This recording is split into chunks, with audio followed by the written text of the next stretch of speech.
If you live in Japan or you're interested in Japan and you've spent any time online in the last month or so, you've probably noticed something new, kind of tension in the air, an undercurrent of something. Lots of articles about Japanese politics, some of them quite alarmist. But is Japan actually getting more xenophobic in 2025? Well, yes and no.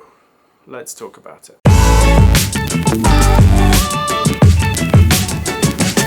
Now, I didn't really want to make this video, but every time I tried to make a different one, I found myself coming back to this topic and thinking about this topic, and I think I really need to just get it out so that I can move on and make videos about other things. And actually, it's even feeling a little bit cursed because this is actually the third time I've sat down to shoot this video. The first time I actually finished the whole video and then discovered that the camera was set to slow-mo, so there was no audio and the file was like 6 hours long. The second time I got about a quarter of the way through and the battery died. So this is take 3. And I really hope it works out, and if you're watching this, then it did. So what is going on in Japan in 2025 that is prompting all these headlines, all this online discussion? If you look at online message boards like Reddit, or even the RetireJapan forum, there was quite a lot of worry from long-term residents, because for long-term residents, it felt different this time round. So Japan's always had this kind of minority of people that are fairly xenophobic, don't like foreigners, are very concerned about foreigners and foreign influence and so on. But most of the time these people were either online, we called them the online right, the netto uyoku, or they were driving around in black trucks, like, you know, playing loud music and shouting at people. But they were a very small minority, and most people didn't really agree with their views and didn't really support them. What's changed this year is that during the upper house election a couple of weeks ago, it was actually held on July 20th. There's a fairly new party. It's a party that started in 2020 but hasn't really been successful until now. And their big slogan is Japanese first. They say they model themselves on the Trump campaigns in the US, and they've been making speeches and publishing manifestos and proposing to amend the constitution, and some of the policies they're proposing are kind of anti-foreigner, anti-immigrant, and this is very much a new thing in Japan, in my experience, for mainstream parties to be talking about this stuff. And it's not just this particular party and whether they are successful or not successful, it's the fact that by bringing up these topics, they are moving the Overton window in Japan. So the Overton window is a political term that basically means the things that is acceptable to talk about in politics. And until now, we haven't really had much of a conversation about immigration in Japan. So the government has basically avoided the topic of immigration. The government does not talk about immigration in any policies or speeches or proposals. In Japan, you have foreign residents who are living here under various types of visa or permissions to stay in Japan, and then you have people who became Japanese citizens. But there's no immigration per se. People can come here and work or live, and they can become Japanese citizens. But Japan does not have a specific immigration policy, and the government has tried very hard not to talk about immigration. And what's changed is that Sanseito and some of the other new parties have been talking about immigration, and they've very much brought the topic into the mainstream in Japan. Now, my impression is that it's not that Japan has suddenly become xenophobic, and it's not that Japanese people have suddenly decided that they don't like immigrants. There's a combination of factors that have come together here. I think the biggest one by far is the weak yen and the cost of living crisis, and the fact that incomes and salaries are not really keeping up in Japan recently. Japanese people are feeling poor, they're feeling worried about the future, and this is probably the major factor in the rise of these alternative parties, which are kind of a protest vote. Another major factor is the explosion in foreign tourists. So when Japanese people talk about foreigners, they are not really making a distinction between tourists, short-term visitors, and residents, people who live here, who have lived here for a very long time.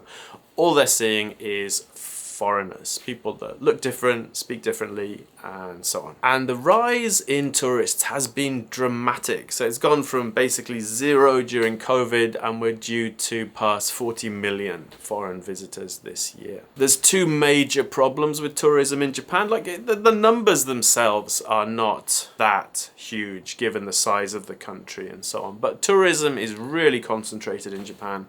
It's basically Tokyo, Osaka, Kyoto, and by definition tourists are not familiar with how things work here in Japan.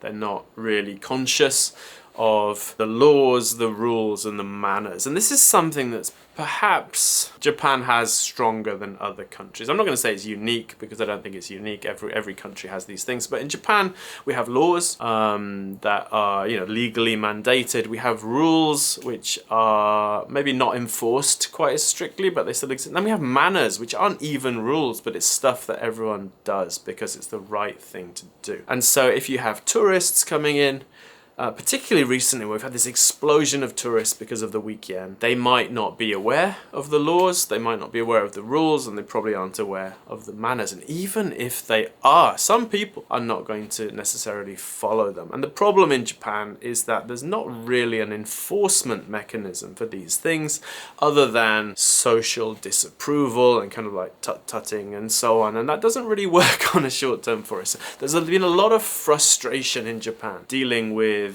visitors, and of course having all this stuff online, people posting videos and making short form content and so on, highlighting any kind of unpleasant behavior, and so lots of people are seeing this stuff. Even if they're not seeing it in daily life, they're seeing it online, and that combined with frustration and stress and worry due to rising living costs and so on is creating a reaction to tourism. There's also a perception that tourists, because of the weak yen, have more money basically, and that they're pushing prices up, pushing up hotel prices, pushing up restaurant prices, and so on. There's also been a lot of online kind of rumors and misinformation about foreigners in Japan.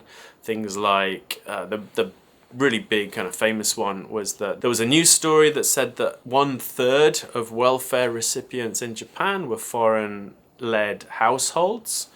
Whereas in fact it was something like 2.8% of welfare recipients were foreign-led households. In Japan, foreign residents are not entitled to receive welfare, welfare being seikatsu hogo, which is a kind of government support for low-income people. However, they can receive it at the discretion of local authorities. And so most of these 2.8% of welfare recipients who are headed by a foreign national are likely to be really long-term foreign residents, probably Zainichi Koreans and so on, people who have lived in Japan for 2 or 3 generations, were largely excluded from the pension system until fairly recently, and therefore they might be receiving assistance in old age to make sure that they don't starve and so on. But of course that nuance is lost when people are screaming about 1/3 of welfare is going to foreigners and not to Japanese people, and this is an outrage,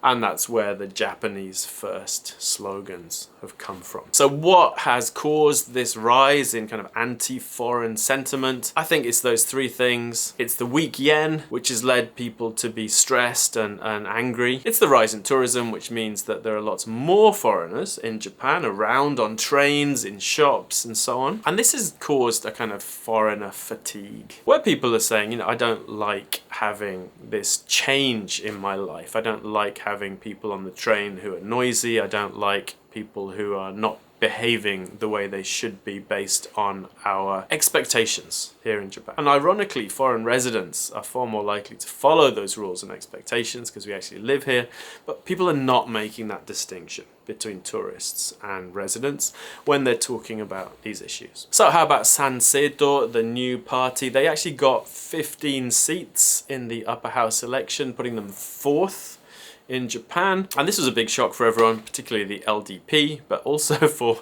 people who live in Japan. It felt quite personal to me. It felt a little bit like being rejected. I really did take it personally for a bit there. I spent about a week online reading about this stuff, posting about this stuff, and I really got a little bit too far inside my own head on this, and it really was painful in a way. It was kind of sad. It felt like I was being rejected personally. Of course, that's not the case here. So Sanseito is this newish party. They actually came out of COVID as a kind of anti-COVID, anti-vaccination party. Their leader, Mr. Kamiya, used to be an LDP politician, I believe, an unsuccessful one. So he started his own party based on these kind of new issues on the anti-COVID kind of platform, talking about things that other parties were not talking about. Sanseito is also quite into like organic farming, weirdly enough. They're into reforming education. You can go to their website. They've got an English language website. You can read their policies. You can read their proposed constitution on there. I think the strengths of Sanseito is that they have a fairly charismatic leader. Like, he is an effective public speaker, and it's a real contrast between that and some of our legacy politicians who are not effective public speakers. They're not speaking to the common people. They're not saying things that resonate with people. And Kamiya was. He's a good speaker, and they talk about topics that other parties don't talk about. Recently, they've seized on the foreigner topic. I get the feeling that it's not so much that Sanseito believes in all these things. They've just grabbed onto them as a way of getting attention and maybe getting those protest votes here in Japan. And it's certainly worked this time round. I don't necessarily disagree with everything they say, but I don't like the way they say it. So there's been a lot of kind of exaggeration, there's been a lot of generalizing. What they say in their speeches is not the same as what they write on their websites. So the speeches are talking about, there's more foreigners, it's dangerous, and all the rest of it, and very much generalizing here. A couple more examples. Mr. Kamiya in one of his speeches denied the Nanjing massacre and so on, and so they've got that kind of revisionist element to them. I think they're just saying things to get attention personally, but yeah, and it's not a great look. Their proposed constitution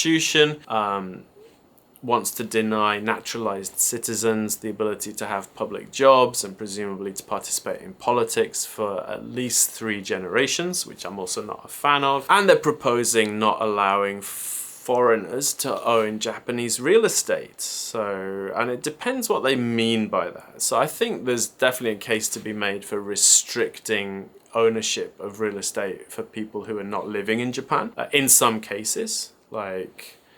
But if they're going hardcore and saying that foreigners should not be able to own anything, then what am I going to do with my mansion, right? So I've got my mansion that I own. Are they going to buy it off me? Are they going to take it from me? It's slightly worrying. One thing that's definitely contributed to their success is that they've been able to mobilize people who don't normally vote. So political analysts in Japan divide the population into 5 groups: A, B, C, D, and E. Groups D and E generally don't vote, but they have been voting this time round and voting for Sanseito. So some of those messages are definitely resonating, and there's also a real kind of protest vote element in here. So what's my take on all of this? Well, I was kind of upset. I was a little bit worried. I was a little bit depressed initially, but after about a week or so of thinking about this stuff, I'm feeling a lot better. So right now, I'm not particularly worried about this. In fact, I think it might even be healthy to have these conversations here. Because one thing that has happened is that the government did basically set up a quasi-immigration policy where they're trying to bring in people to work in Japan to fill those roles that are not being filled because of the demographic situation here in Japan at the moment. But they didn't really talk about it. They didn't really discuss it with the public, and they haven't really gotten the public to buy into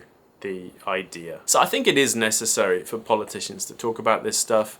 and to make sure that at least generally across society there's broad support for what they're actually doing. We'll have to see how Sanseito or similar parties do in the future. I suspect they're either going to make themselves look bad once they're actually in government and not do as well in the future, or maybe be absorbed into existing parties. One possible future LDP leader, Sanae Takaichi, has already said that she looks forward to working with Sanseito in a future government, so that would certainly give them a bit more influence if that did come to pass. But we'll see.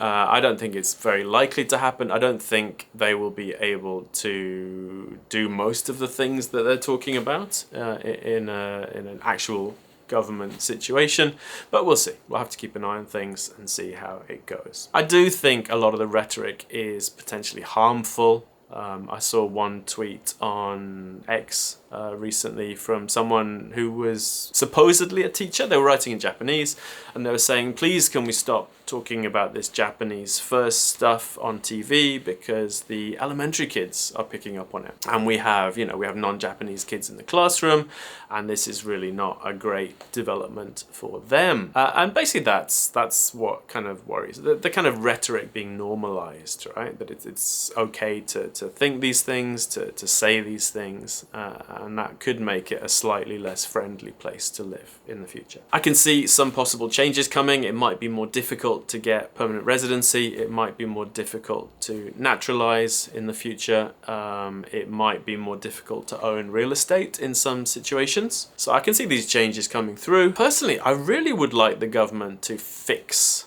problems quickly before they give rise to this kind of resentment in a broader sense. So there's been a lot of talk about foreign residents not paying into Nenkin, not paying into the health insurance and so on. But surely it's going to be fairly easy to keep track of that now with the My Number system and so on. So really the government should have been acting more quickly to enforce laws effectively and make sure that these kind of minor issues don't develop into bigger problems over time. Personally, I think the government's targets for tourism could do with changing slightly. So they have a numbers target now. I think the target is to have 60 million visitors in the future. But the fact that we're getting this kind of pushback just with 40 million visitors really makes me feel like the government is trying to increase tourism.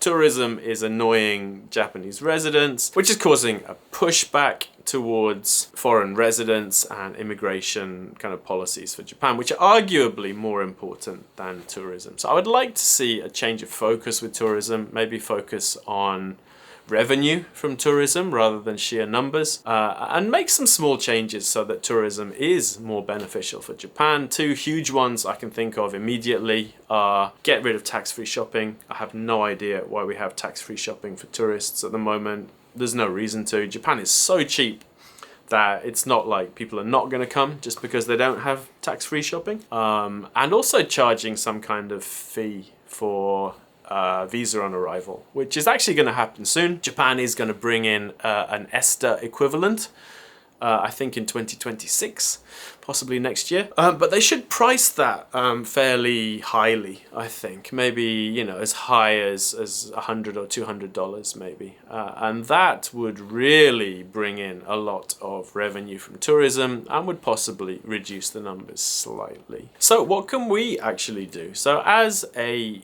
long-term resident with permanent residence, I am not a citizen. I can't vote in Japan. I don't presume to influence Japanese politics or tell Japanese politicians what they can say or not say, or tell Japanese voters what they should be doing. But I do care about this country. I do live here. I do plan to keep on living here. And I think the best we can do really is just to be the best residents of Japan that we can be. Like learn the language, be aware of the laws, rules and manners of Japan and try and stick to them as much as possible, particularly when we're out in public. Being aware that we are representing the 3%. So at the moment, only 3% or so of Japan are foreign residents. It's a tiny number, but just to basically be good residents here. Be involved with society, be nice when you're out in public, speak the language, don't cause problems, and that should go a long way towards helping. Personally, I have decided to go ahead with applying to naturalize here in Japan, partly because of what happened this year. It's something I've been thinking about for a very long time, but this has just given me a little bit more of a push to get that process started. And so I'll be talking about that in future videos as well. But how about you? What do you think about Sanseito and the other kind of alternative parties and their anti kind of foreigner rhetoric? Are you worried? Are you concerned? Do you agree with them? I've met a couple of naturalized citizens that say they voted for Sanseito, which surprised me given Sanseito's attitude towards naturalized citizens. But I'd really like to hear your thoughts in the comments. Do leave us a comment, like the video, subscribe if you like this kind of stuff. Thank you for watching, and we'll see you in the next video.